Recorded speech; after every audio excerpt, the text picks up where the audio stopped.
కంటిన్యూసార్ కథకైనా కథనానికైనా ఓ మంచి ఇతివృత్తం ఉంటేనే అది వినేవారికి రసానందం పుట్టిస్తుంది. అయితే భారతీయ ఇతిహాసాల్లో రామాయణ మహాభారతాలకు మించిన కథలు కథనాలు లేవంటే అతిశయోక్తి కాదు.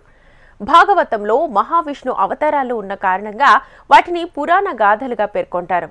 ఇక రామాయణ మహాభారతాలు పురాణాల కన్నా ఇతిహాసాలుగా పేరు సంపాదించుకోవడంతో వాటితో భారతీయులు తాదాత్మ్యం చెందుతారు. అయోధ్యలో రాముడి గుడి ప్రారంభానికి సమయం దగ్గర పడుతున్న దరిమిలా రాముడి క్యారెక్టర్లోనే వివిధ రకాల షేడ్స్ ప్రజల్ని ఆకర్షిస్తున్నాయి. యూపీలోని అయోధ్య త్రేతాయుగం నాటి థీమ్తో ఆధ్యాత్మిక సుగంధాలు విరజిమ్ముతోంటే అటు దేశమంతా కూడా అయోధ్య రామయ్య కీర్తిగానంతో ఆనంద పారవస్యంలో మునిగి తేలుతోంది. అయోధ్యలో పుట్టిన రాముడు 14 ఏళ్ల వనవాసంలో దాదాపుగా భరతఖండం అధిక భాగాన్ని చుట్టేస్తాడు. ధర్మరాజ్య స్థాపన కోసం ఎన్నో సవాళ్లు ఎదుర్కొన్నాడు. ఎందరో రాక్షసులను సంహరించాడు. లంకలో రావణుణ్ణి సంహరించినా ఆ రాజ్యానికి విభీషణుడినే రాజుగా పట్టాభిషేకం చేస్తాడు. కిష్కింధలో వాలి ఆగడాలను అణచివేసి వాలిని చంపినా ఆ రాజ్యాన్ని కూడా తన రాజ్యంలో కలుపుకోలేరు.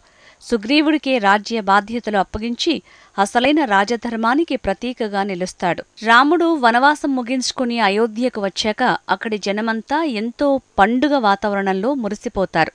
తమను తండ్రిలాగా చూసుకునే రాజులేని లోటు తీరిపోయిందని సంబరపడతారు.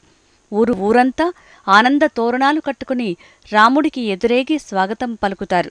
ఆ తర్వాత అందరి సమక్షంలో రాముడు సీత, లక్ష్మణుడు, భరత, శత్రుఘ్నులతో పట్టాభిషక్తుడవుతాడు.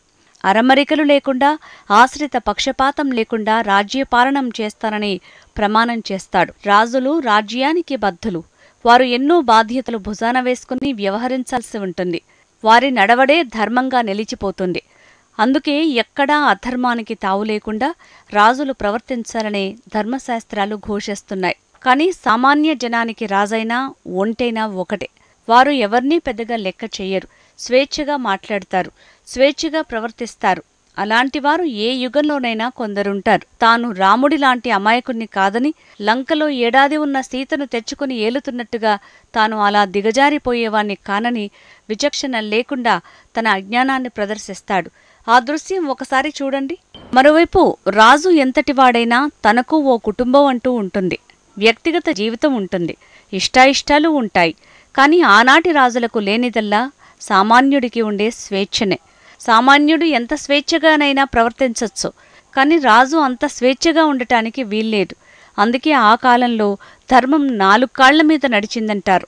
సత్యయుగంలో 4 కాళ్ల మీద నడిచిన ధర్మదేవత త్రేతాయుగానికొచ్చేసరికి 3 కాళ్లకే పరిమితమైందట.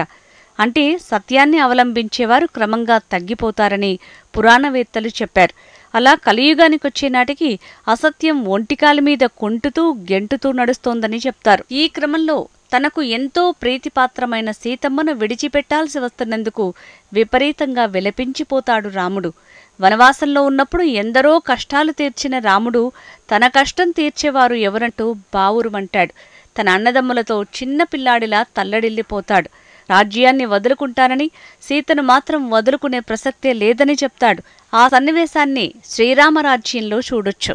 రామాయణంలోని ఘట్టాలు మాత్రమే కాదు, ఘట్టాలకు అతీతంగా రాముడి గుణగణం రసరమ్యంగా సాగుతుంది. అలా సినిమాల్లో, సీరియళ్లలో ఎన్ని పాటలు వచ్చాయో లెక్కేలేదు. ప్రధాన స్రవంతి పాటలే కాక ప్రైవేట్ వ్యక్తులు అనేక ఆల్బమ్స్ రూపొందించుకొని తమ ప్రేమను, రాముడి పట్ల ఉండే భక్తిని చాటుకున్నారు.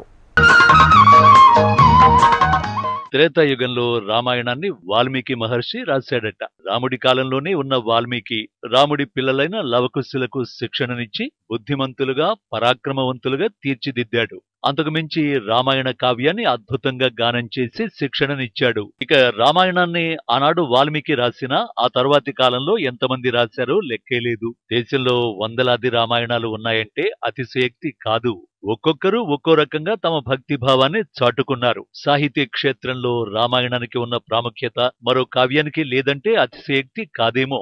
తెలుగులోనే చూసుకున్న మొల్ల రామాయణం, ఆనంద రామాయణం, ఆంధ్ర వాల్మీకి రామాయణం, నిర్వచనోత్తర రామాయణం, శ్రీ అమృత రామాయణం, రంగనాథ రామాయణం, గోపీనాథ రామాయణం, జైమినీయ రామాయణం, రమణీయ రామాయణం, ఆధ్యాత్మ రామాయణం, గంగా రామాయణం, శతకరీతి పద్యాంధ్ర సంగ్రహ రామాయణం, గజల్ రామాయణం, తులసీ రామాయణం, శతకంఠ రామాయణం, గౌరీ రామాయణం, చెంపు రామాయణం, రఘురామ రామాయణం, గణపతి రామాయణ సుధ, మల్లెమాల రామాయణం, అద్భుత రామాయణం, మోక్షగుండ రామాయణం, సుందర చైతన్య రామాయణం, ఇలా లెక్కకు మిక్కిలి ఉన్నాయి. భారీ గ్రంథాల్లోనే కాక పాటలు, పద్యాల రూపంలో, సూక్ష్మ రూపంలో వచ్చిన రామాయణాలను లెక్కించడం ఎవరికీ సాధ్యమయ్యే పని కాదు. రాముణ్ణి దేవుడిగా, పరాక్రమవంతుడైన రాజుగా కొలిచేవారు తమ భక్తిని చాటుకుంటూ రామాయణం రాశారు. విశ్వనాథ సత్యనారాయణ లాంటి వారు రామాయణ కల్పవృక్షాన్ని రాస్తే, రాముణ్ణి విమర్శించే రచయితలు రామాయణ విశ్వవృక్షాన్ని కూడా రాయడం విశేషం. అంతేకాదు, త్రేతాయుగంలో వాల్మీకి రాసిన రామాయణంలాగే అంతకన్నా ముందే హనుమంతుడు రాసిన రామాయణం కూడా ఉందంటారు పండితులు. హనుమంతుడు రాసిన రామాయణం మహాద్భుతంగా ఉందని, రాముడి కన్నా హనుమంతుడికే ఆ గ్రంథం పెద్దపీట వేస్తుందని కొందరు పండితులు చెబుతున్నారు. ఇక ఈ మధ్య ఓ అద్భుతమైన రాముడి పాటతో పాపులారిటీ సంపాదించుకుంది స్వాతి మెహుల్. ముంబైకి చెందిన ఈ సింగర్ కమ్ రైటర్ అనేక సింగిల్ సాంగ్స్ ని రాసింది. కానీ రాముడి మీద రాసిన ఈ పాట యమ పాపులారిటీ సంపాదించుకుంది. ప్రధాని మోడీ సైతం స్వాతి మెహుల్ పాటకు తన్మయత్వంతో ఊగిపోయారట. ఆ విషయాన్ని మోడీ ట్వీట్ చేశారు. ఆ విధంగా దేశమంతా ఇప్పుడు రాముడి కీర్తిగానంలో ఓలలాడుతోంది.